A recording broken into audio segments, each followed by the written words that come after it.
Hello and welcome to the third English Today Business DVD. In this DVD, you can watch another 4 episodes of our story, On the Job, followed by the business skills section, Win-Win Language.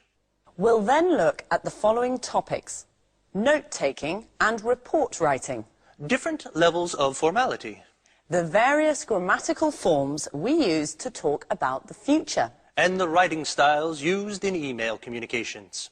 Have fun and enjoy your viewing.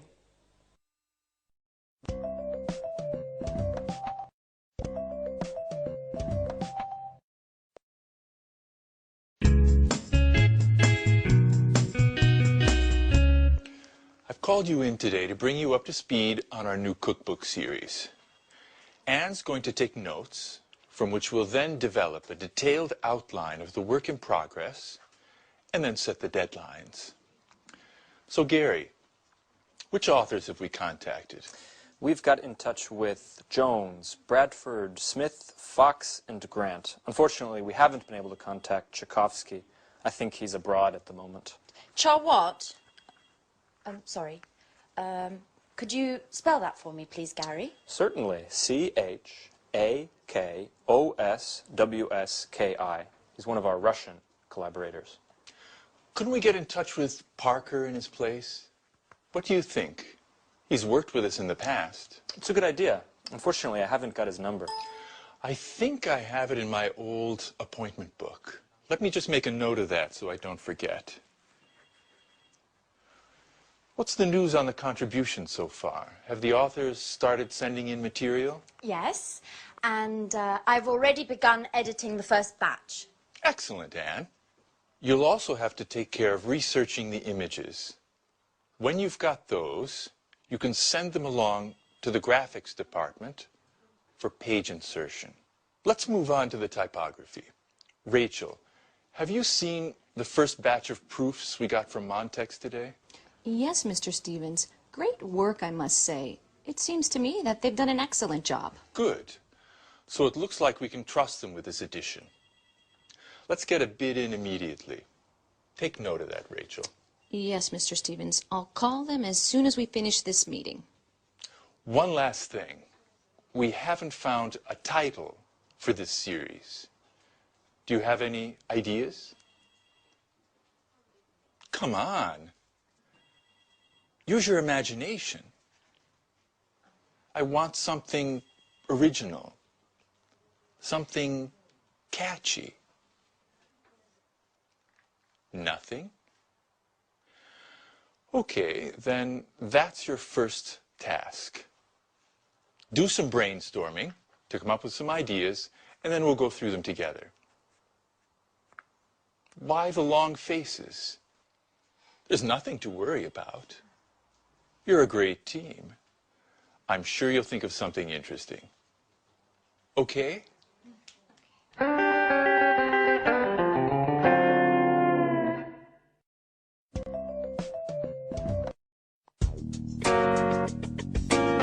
The purpose of today's meeting is to discuss the Smarty marketing campaign. Does anyone have any suggestions? Before we move forward with the planning, I think we need to take into consideration a number of aspects of the campaign. I'm referring to the concept, the objectives, the targets, and the type of media we need to employ. Good observation, Mr. Chang. Getting our ideas clear before we move on to the direction and score of our marketing drive is an excellent idea. What do you think, Paul? I'm in complete agreement with you. First, we need to set our objectives for this campaign. We need to decide upon our focal points in terms of brand communication. Could you explain what you've written on the board there? That'll help us understand where you're going with this. Brand awareness rising will help potential clients become familiar with our products and the marketplace we're targeting. In our case, this type of campaign will serve to improve the image of Spectre in the Chinese market. But what about focusing the campaign on the product itself? A product campaign is generally much more focused and serves to meet different objectives. Above all, it can help communicate the unique characteristic of the product to help it stand out in its marketplace.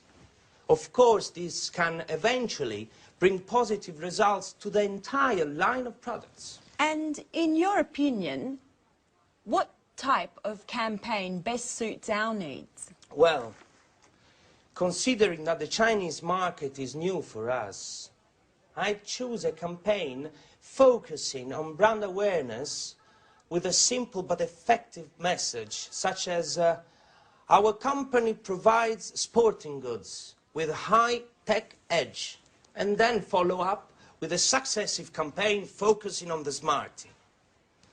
Are there any comments on Paul's proposal? I'm in complete agreement with him. Great.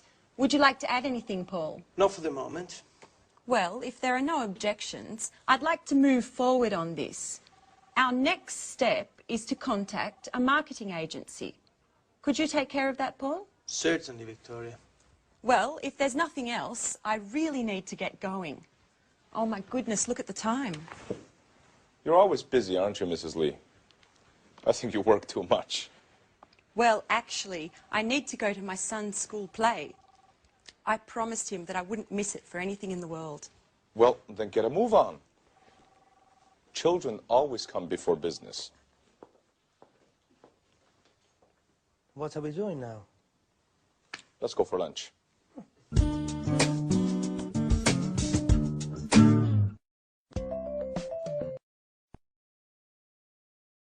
Good, so there you saw two different meetings. And now let's talk about report writing after meetings, because it is important. You have to keep a record of things that happen in meetings. But it's not easy, and people are usually very bored with writing reports. So I want to try and give you a few tips of how to improve your report writing. So let's use the screen. Now, obviously, the first thing is you have to identify the speakers, know exactly who is in the meeting and what their position or job is. Now, the second thing is to write brief summaries of the main points. Now, it's important to keep these brief. For example, Victoria's meeting. Let's think about that. Can you remember the content of that meeting? Well, we could say that the main points were, number one, brainstorming on the Smartie marketing campaign. That was the general activity at the beginning. So the first thing was brainstorming on the Smartie marketing campaign. Then the next important thing was setting objectives for the future steps. The third thing they talked about was the brand awareness of the campaign for China. That's the third most important thing. And then after, the future plan was contacting the marketing agency. So from that meeting, there were 4 main points to be recorded. Now, try to remember to keep your notes concise so that people can read them quickly. You don't want to have to read pages and pages of reports. There's no time, all right? Keep it concise. Then try to highlight, and this is very important, highlight the decisions made and the conclusions, because that's more important than saying what has been said. We want to know the conclusions, we want to know the decisions taking. And another important thing, probably the most important thing, is the action that is going to have to be taken in the future. So what are the actions to be taken, all right? Then, immediately after the meeting, try and write up your notes as soon as possible, because otherwise you tend to forget, all right? So as soon as possible. Fantastic. Now, how do we organize the report? What's the layout like? Well, it's really quite simple. You have an introduction where you state the relevant old business and also the new business. So that could be your introduction. Then in the main part, you specify the main discussion points of the meeting, as we mentioned before. And then in the conclusion, in the summary, you talk about the decisions and about the actions. So That would be an efficient report, not too long, the most important decisions, the most important conclusions and actions for the future. All right? Now, often in reports, we abbreviate language to make, again, the report shorter. And I want to look at some of those common abbreviations with you now. Look at the screen. E.g. means, for example. I.e. means that is. ETC, very common, is etc. CF, C.F means compare.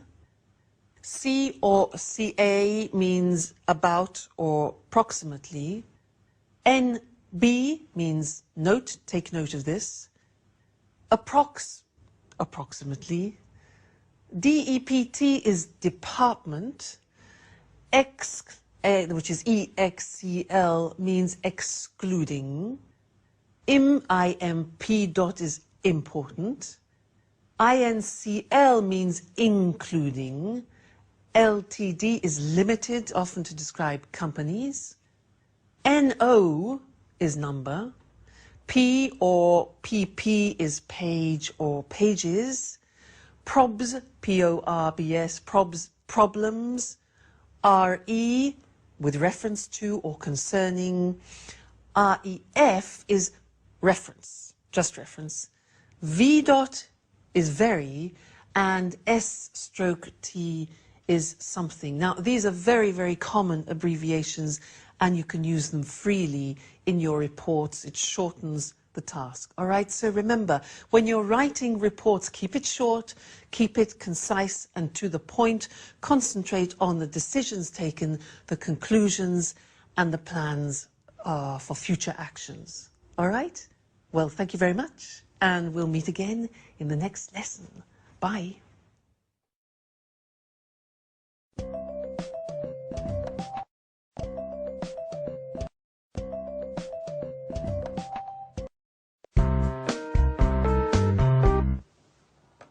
Mr. Chang, can you hear clearly? Yes, I can. Go ahead. Okay, then let's begin. So, Paul, how's the marketing campaign coming along? We're putting together a complex communication strategy that's going to leverage different channels, from TV spots and radio jingles to magazine runs and banner advertising on the internet. The internet? Are you sure that'll bring about results? Absolutely, Victoria. The internet has enormous potential. Web marketing is direct and allows for niche advertising that builds better rapport with our clients.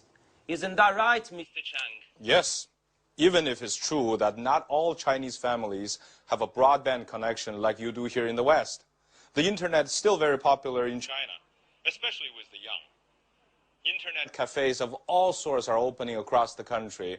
And according to the Chinese Information Technology Ministry, the number of avid internet users has already reached 120 million. Wow, I had no idea there was such a boom in information technology. Oh, yes. Technology has become the determining factor in the economic and cultural development of the contemporary Chinese society. Above all, it's young adults who are influenced by these new communication media. 60% of web servers in China are between the ages of 18 and 26. Words such as forum, blog, email, and chat have become part of their everyday speech. I think we need to focus our efforts in this arena to successfully market our products. As a matter of fact, not only am I working to develop a graphically attractive site with plenty of content, but I am also contacting major internet portals to post animated banners. I am also looking into other means of reaching a much more clearly defined niche by target advertising through news groups, mailing lists, chat rooms and forums. I'm even thinking of launching a viral marketing campaign. A viral what? Sounds like a disease to me. Viral marketing is a marketing strategy that induces users of certain internet sites to promote products to other surfers, like a virus. In this way, exponential visibility of our message is possible. It's like a word of mouth on steroids. If we succeed, it's a low-cost communication strategy that has an extremely attractive growth potential that's hard to calculate. Pure genius. I must say, Paul, you're the tops when it comes to technology. Well, considering I spend so much time chatting... Don't tell me that you prefer friends made in virtual space. Well, to be truthful, I found my fiancée on the internet.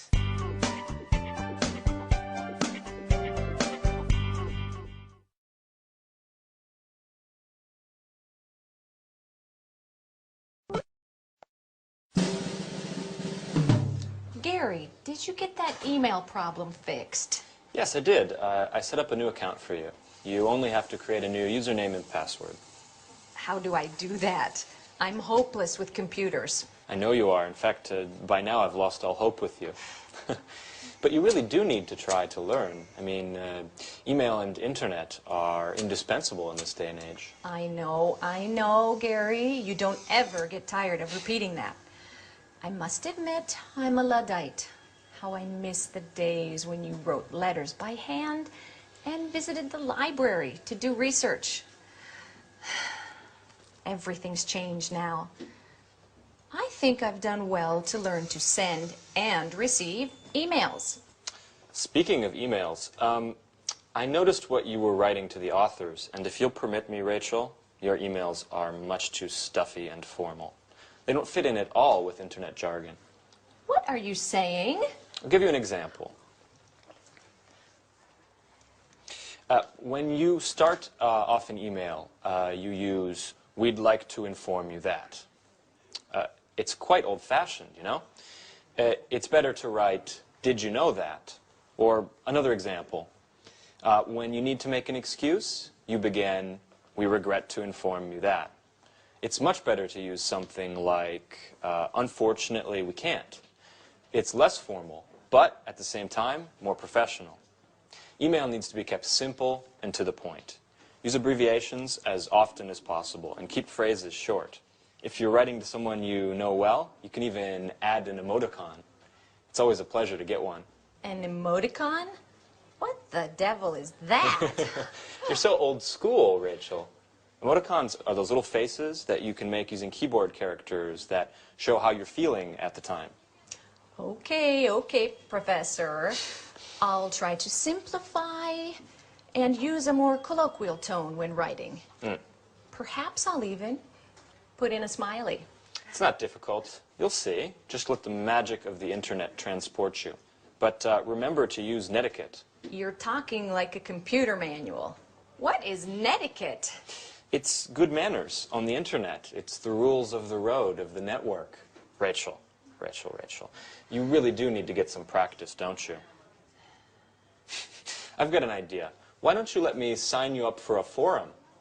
That way you can learn the rules of the road and the lingo as you surf. Speaking of which, do you like music? Huh?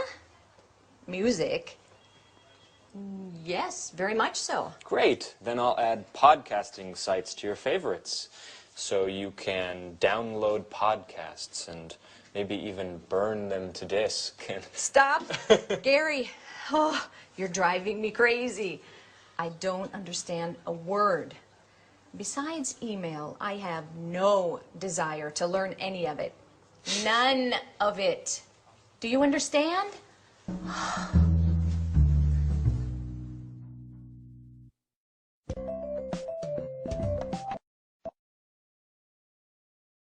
Good. Now, before talking about email writing, I want to talk about another concept which we've already looked at before.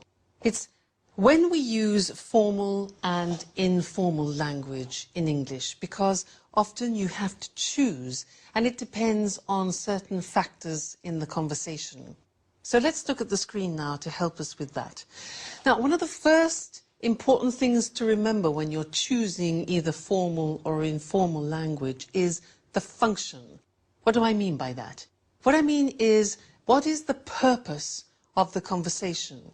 Because if you are asking your boss for a favor, Now that's quite a tricky situation, so you need formal language. But if you are asking a colleague or a friend for help or assistance, then that's a more informal situation, so you need informal language, okay? That's the first thing, the function. And then also the domain. That means what is my position in the conversation? What is my role? What are my rights and responsibilities? Because again, if I am speaking to my boss, then my language will tend to be more formal. If I'm speaking to a subordinate, that my language will then tend to be more informal. All right, but let's look at some examples for you to understand better. Now, the first one is, look at this. Excuse me, do you think it would be possible for me to have a day off next week? Now, do you think it would be possible? That is obviously high register formal language. And the situation is a subordinate asking their boss, do you think it would be possible? The next example is, Tom, could you give me a hand? Now, you can see could you, it's less elaborate language, it's informal, it's probably a situation between two colleagues, so that's informal. What about the next one? Peter, hurry up with that report. That's interesting because hurry up is an imperative, it's asking for specific action, so in this case it's probably a boss talking to his or her subordinate. Okay? So, formal, informal. And in the second scene, where there was Gary and Rachel, Gary was trying to make Rachel use less formal language. And in fact, the examples were these. She wrote initially, we'd like to inform you that. Now, that's very formal in English. He suggested this. He said, no, use informal, say this. Did you know that? Look at the difference. We'd like to inform you that, or did you know that? The other example that he drew to our attention was, she said, I regret to inform you that. Regret is a very formal verb. I regret to inform you that. He said, no, no. Use unfortunately. Unfortunately, we can't. So that's very interesting, and we will look at that more closely in another lesson to help you when you're in the process of writing emails. But one more important thing, when you're dictating email addresses, you need to know how to say the punctuation of emails. So let's look at that list now together. The first one, underscore, dash or hyphen.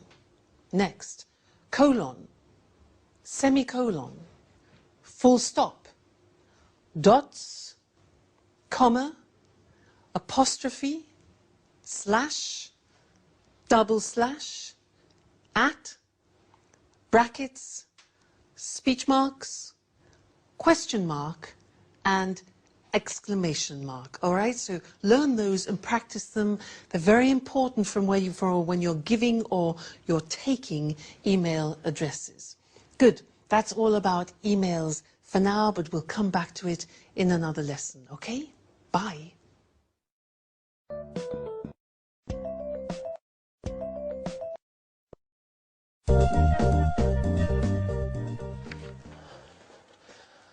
Hi, Victoria. Hi, Paul. Paul, what's the matter? You look awful. What? Haven't you heard? You know I've been away for 4 days. My boy was sick and the babysitter went to visit her mum. Did something happen while I was away? Only a disaster, Victoria. Total disaster. You're frightening me, Paul. Just calm down and tell me what's happened. Spectre has been bought by a Japanese multinational. Mrs. Frost has been fired, and Mr. Chang has been transferred to Atlanta, where he'll be in charge of a men's clothing department. What? Come on, Paul, you've got to be joking. I'm afraid not, Victoria. And there's more. You've been taken off the project. You're no longer in charge of the Smarty project. The headquarters have called in a marketing manager from Harvard. You'll be her assistant. And I don't envy your position at all. I spoke to her on the phone earlier, and she didn't seem to be friendly, to say the least. You know the type, Mr. Know-it-all. As a matter of fact, she's just sent this fax with her analysis of the sporting goods market and with a few of her tactics. The fax is entitled, "Study this thoroughly before my arrival." Oh my God, but why? Things weren't perfect. Spectre was having trouble, certainly, but they were indicative of a crisis that is being felt throughout the sector. In fact, that's why we launched the Smarty campaign targeting the Chinese market. We were trying to create some momentum, new opportunities. Things weren't going badly.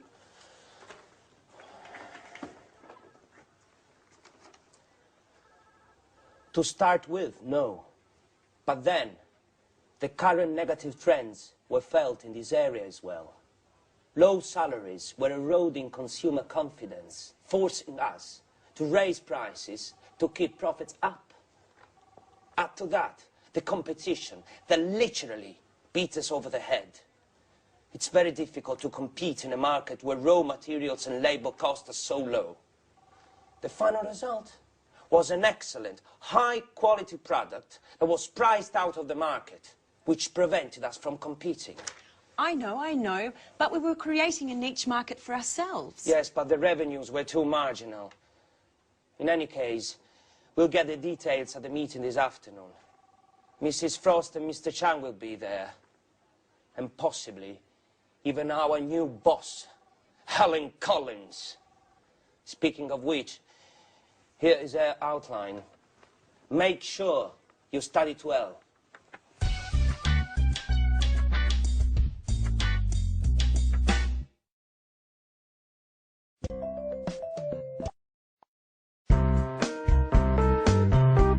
As you know, we're dealing with a very difficult situation at the moment. On the one hand, our revenues are sinking due to price battles with our competition and the fact that consumer demand continues to decrease. On the other hand, our internal costs continue to rise. The result is a significant fall in profits, which has forced us to sell out to a Japanese multinational. It's not a pretty picture. Couldn't we have considered corporate overhaul? Anything would have been better than this drastic solution. Improving company efficiency calls for massive investments that we are just not in a position to make. And with our books in the red, we couldn't move forward with these investments, not to mention the personnel cuts we would have had to endure. Believe me, Mrs. Lee, before we went ahead with the sales of Spectre to the Makiko Group, we took a number of other solutions into consideration. Unfortunately, none of these provided the answer. And what about the Makiko Group? How do they intend to resolve this current crisis? Makiko has already reorganized a number of firms in the past and therefore possesses the appropriate know-how. I do know that they plan to put a major restructuring of the company into action, from A to Z, corporate workflow and bookkeeping, management, sales and logistics, to name a few. Above and beyond that, they intend to introduce new direct marketing techniques to improve consumer satisfaction and improve corporate visibility in the marketplace. And how? What is the winning strategy? I don't know exactly, but I believe they want to create incentives through promotional strategies. They intend to participate in the largest trade fairs in the sector, open a franchising chain of brand name shops, as well as factory outlets for wholesale. And what do they intend to do with the Smarty campaign? I think, Mrs. Lee, you've already been informed that you will no longer be in charge of that campaign. From that point on, you will be working with Mrs. Collins.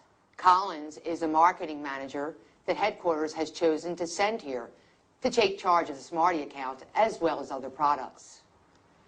As you know, after the initial sales success of Smarty on the Chinese market, sales fell well below our expectations. As far as I know, Mrs. Collins intends to analyze exactly what went wrong and then relaunch the campaign using traditional market techniques. And these will include market research, telephone surveys, bots, etc. In any case, she will soon be here to explain everything in more detail. She should be arriving any moment, actually. Oh, she is. May I introduce Mrs. Collins, the new marketing manager for Spectre? Mrs. Collins, this is yours. Let's not waste time with these introductions. We've got plenty of time for that later. I'd like to get down to brass tacks now. Have you all studied my outline?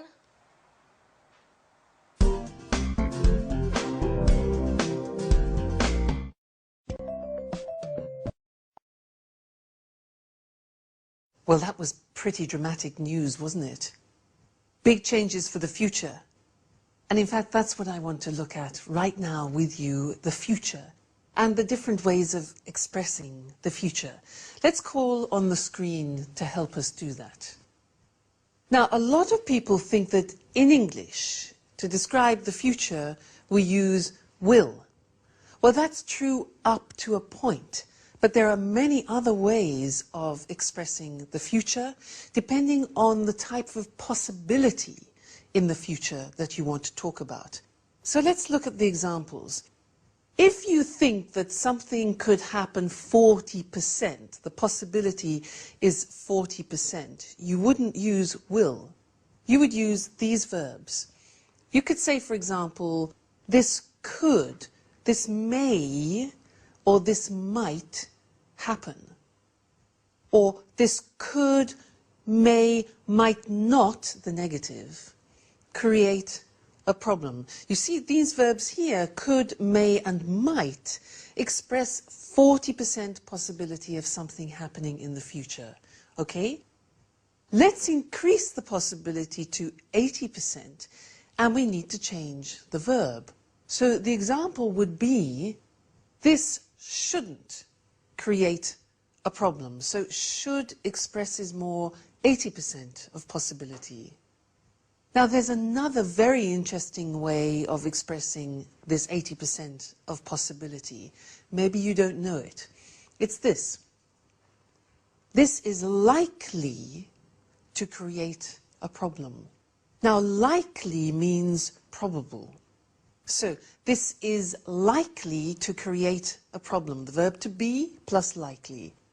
Now if it's the negative form, we would say this is unlikely to create a problem. All right? Important, you'll hear it a lot describing future possibility. Then if you want to make a very strong prediction for the future, so we're talking about 100% possibility, that's when we use will, because we relate it to a strong prediction. And the examples are, this will create a problem. The negative would be, no, this won't particularly create a problem. Okay, this will and this won't create a problem. And in fact, in the video episode that we heard, the example that Paul said was, you'll be working with Mrs. Frost. That's what he said to Victoria. You'll be working with Mrs. Frost because that's a strong prediction. All right, so that's interesting. Different ways of expressing future possibility. Could, may, might, 40%. Should, likely, unlikely to, 80%. And then will for 100% prediction. Okay, so that's all we have to say for the time being on the future. Remember, different ways of expressing the future. Okay, that's the end of this lesson, and I look forward to seeing you again in the next one. Bye.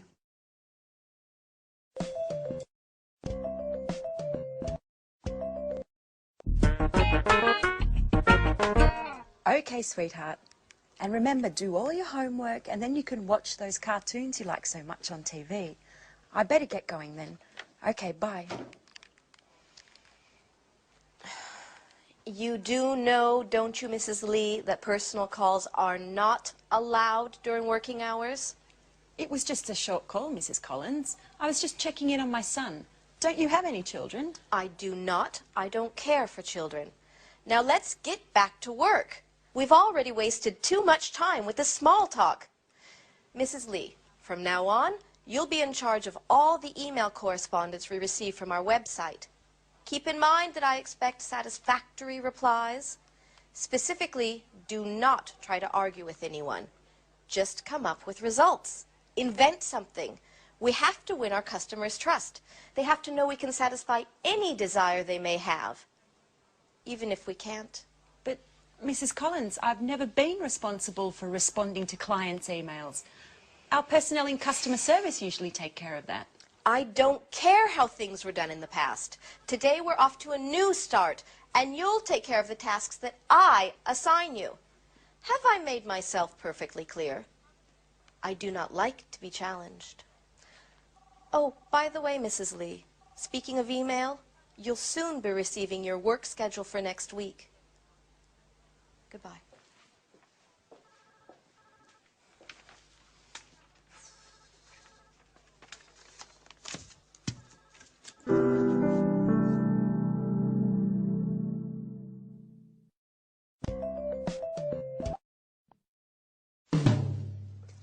So, this client who just purchased a pair of outdoor shoes would like to receive a Spectre catalogue. Dear client, first of all, congratulations on your purchase. In exchange, would it be possible for you to spend 5 minutes at our company website completing a customer satisfaction survey? Please do not hesitate to contact us with any questions you may have concerning our product.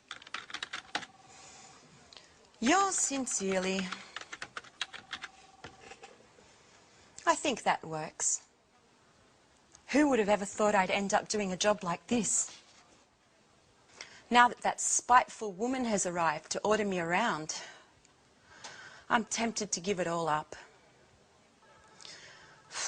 I wish I had a more creative position. Writing, now that's my true passion in life. Ah, an email from Mrs. Collins. Mrs. Lee, attached you will find your work schedule for next week. Don't forget to keep this in mind at all times. I do not want any more time wasting. She manages to be a royal pain even when writing an email. I don't think I'm going to hold up for much longer. Another email? What the hell does she want this time? Ah, no, it's from Mr. Chang. Dear Victoria, before leaving, I wanted to send my regards. I'm truly sorry that things have gone so terribly wrong. We worked very well together, and I highly appreciate the mutual respect we had for one another. I know that between you and Mrs. Collins there's no loss of love. You'll have to believe me when I say that I find her highly unlikable as well. Stiff upper lip. You're an asset to this company and I'm sure you'll do very well. It's been a great pleasure knowing you and please keep in touch. Let me give you one last piece of advice. In China, when we are sad or angry, we have a way of relaxing which always works. We close our eyes and have a good laugh. Try it and you'll see that it works. Ah, Mr. Chang, I'm going to miss you. He really was a nice person to have around. Let's try his method.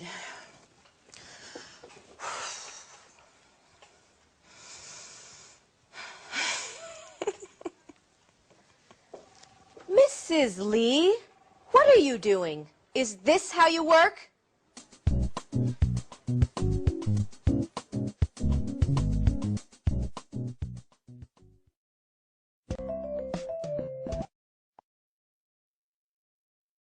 Emails, emails, emails. And that's what we're going to talk about now. Because when you're writing emails, you need the flexibility to be able to move from a formal style of writing to an informal style of writing.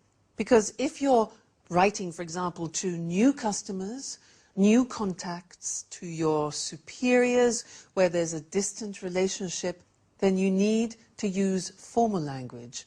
If you're talking to colleagues and friends, with people with whom you have a well-established relationship, then you can use informal language. But you need to be able to move from one to the other with ease, and it's not so simple. So I'd like to give you some examples of differences between formal and informal expressions that we very often use in emails. Let's look at the screen to help us with this. Now, look at this example here. Very often we might begin an email in a formal way with this phrase. Further to your email of the 7th of July. Notice, further to your email. Now that's formal. How would we say that informally? Well, we would just write your email of, R-E, your email of. That's the informal way.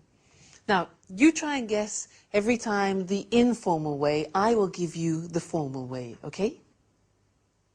I apologize for not answering, but, you see, that's very formal. I apologize for not answering the gerund, but. What's the way of saying that in an informal situation? Yeah, you could say just simply, sorry I didn't answer, but. All right? Sorry I didn't answer, but. Next one. I'm writing with regard to the invoice of blah, blah, blah. I'm writing with regard to. How can you make that informal? Okay, we could say something like, just a note about invoice 7, for example. Just a note about. That's informal. Next one. I'm delighted to tell you that we won, for example, the business. I'm delighted to tell you is formal. Informal? You could say just simply, good news. We won the contract. All right? Good news. Next one. Again, very, very formal. I regret to inform you that we... I regret to inform you that. That's a formal verb, regret. What can you say informally? Just simply, unfortunately. Unfortunately, we lost the business. Okay, so you can see the difference. Very often the informal is much shorter and more concise and more familiar, obviously. Next one. Please find attached. Now that's when you're sending documents. The formal way usually is, please find attached documents, blah, blah, blah, blah, blah. Informally, yes, you could say, I've attached the following documents, blah, blah, blah, blah, blah. All right, next one. I'd be grateful if you could. Now, here are 3 typically formal expressions that we use very often in emails. Listen to these. I'd be grateful if you could. I wonder if you could. I wonder means it's a thinking process. Do you think you could? Now, English is full of very polite language, and that's an example. How can you make those less formal? Yeah, simply by saying, please could you, or please can you, right? Next one. Do not hesitate to contact me should you need any further information. Now that is a classic phrase that we use in emails. Do not hesitate to contact me should you need any further information. It's formal. How do you make it informal? Well, we could say, let me know if you need anything else. Quite simply, let me know if you need anything else. All right? Next one. At the end, often, of emails, you could say, I'll inform you on any developments. I'll inform you on any developments. Let's make that informal. We can say, I'll keep you posted. I'll keep you posted, which is an unusual expression. To keep someone posted, you need to learn it by heart, okay? And the last one, again, is a classic phrase. I'm looking forward to seeing you soon. I'm looking forward to seeing you soon. Informally could be just see you soon. Best wishes. All right? Good. So I hope that helps you be able to expand your repertoire of formal and informal language, because it's important for you to give the right impression when you're writing. Good. So that's all for now about emails, and see you again in the next lesson. Bye.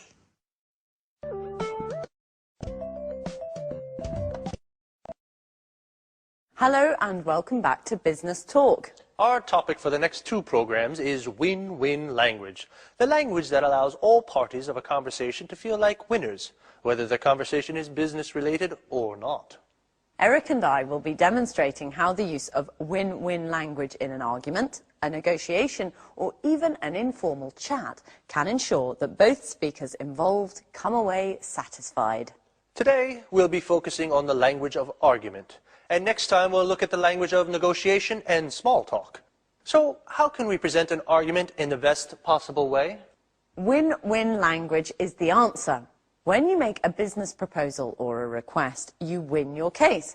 And this is the important part. You make the other party feel that they've won too. You both win. Hence the name win-win. Now, listen to Lucy carefully asking for an increase in an advertising budget. Afterwards, we'll consider if we'd accept her request or not. Well, as you know, our new product Smarty is not selling as well as expected. I don't think it's possible to solve this problem without spending more on advertising. If you'd accepted my original proposals, things probably wouldn't be so bad. I think the product is good, but if you don't increase my advertising budget, there's no way that Smarty will be successful. I'm asking for an increase of at least 15%. If I'd had this money last year, I could have organised a much more effective campaign. I can't produce great results without the necessary resources. Well, I think we can safely say that that's not what we mean by win-win language. I know I'd be reluctant to agree to a request presented that way. Well, you'd be absolutely right, because I didn't mention any of the benefits of my proposal. I didn't use any facts to support my case, and my attitude was very negative. I said what I didn't want, rather than what I did want. Okay. Now, listen to me present the same request. Good morning, everyone. This morning, I'd like to propose an increase in our advertising budget of at least 15%. This may seem a lot, but there are 2 good reasons why we should agree that this increase is necessary. Let me try to explain as simply as possible. First, our new product, Smarty, as we all know, is vital for the survival of our company. It is therefore essential to give Smarty the very best advertising campaign that we can. What's more, we should do all that we can to ensure that Smarty is not just a success, but a real market leader. The second reason is that with a bigger budget, we'll be able to create the sort of market image that our company needs if we are to survive in a world of global competition. Let's try to imagine a campaign where we can really enter the minds of ordinary people. Let's suppose, for example, that we invest in a series of full-page color ads in the 3 major weeklies of the largest countries where we sell Smarty. Imagine the positive impact this will have on the sales of all our products. And I'm sure you'll agree that it's most definitely worth a try. That's what I call win-win language. Well organised, emphasising a team spirit and the benefits of the proposal. Well, yes, I'm sure we'll all agree that my chances of getting that budget increase are definitely higher than yours. Well, that's all from us for now, so see you soon. Bye-bye.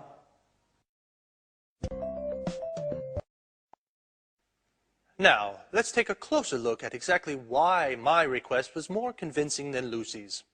Well, if we consider the 3 fundamental points that are the basis of all communication strategies, simplicity, organization, and language, and look back at our presentations, we can clearly see that Lucy hadn't organized what she wanted to say. She didn't mark each point clearly, and she created a barrier between herself and her listeners with her repeated use of I and you. Here are just a few examples from Lucy's request. I don't think it's possible. If you'd accepted my original proposals, if you don't increase my advertising budget, there is no way that I'm asking for, I can't produce great results without. Remember, team spirit? Well, it's very important in win-win language, because if you and the person you're speaking to are on different teams, it means there will be a winner and a loser could be you. Notice also how Lucy's attitude and language are very negative. If we look at my budget increase request, we'll see a very different approach. First of all, I presented my case in a logical way. People react positively to ideas that are well organized. I marked each point clearly with opening sentences like, "Let me try to explain. First, it is therefore essential to, what's more we should. The second reason is that we will be able to. Let's try to imagine a campaign where we can. Let's suppose, for example, that we invest in." These opening structures are very useful. They organize your presentation logically and therefore make it clear and simple to understand. Notice, too, how the use of we and are make a huge difference. It puts the speaker and the listener in the same team and makes it possible for both to be winners.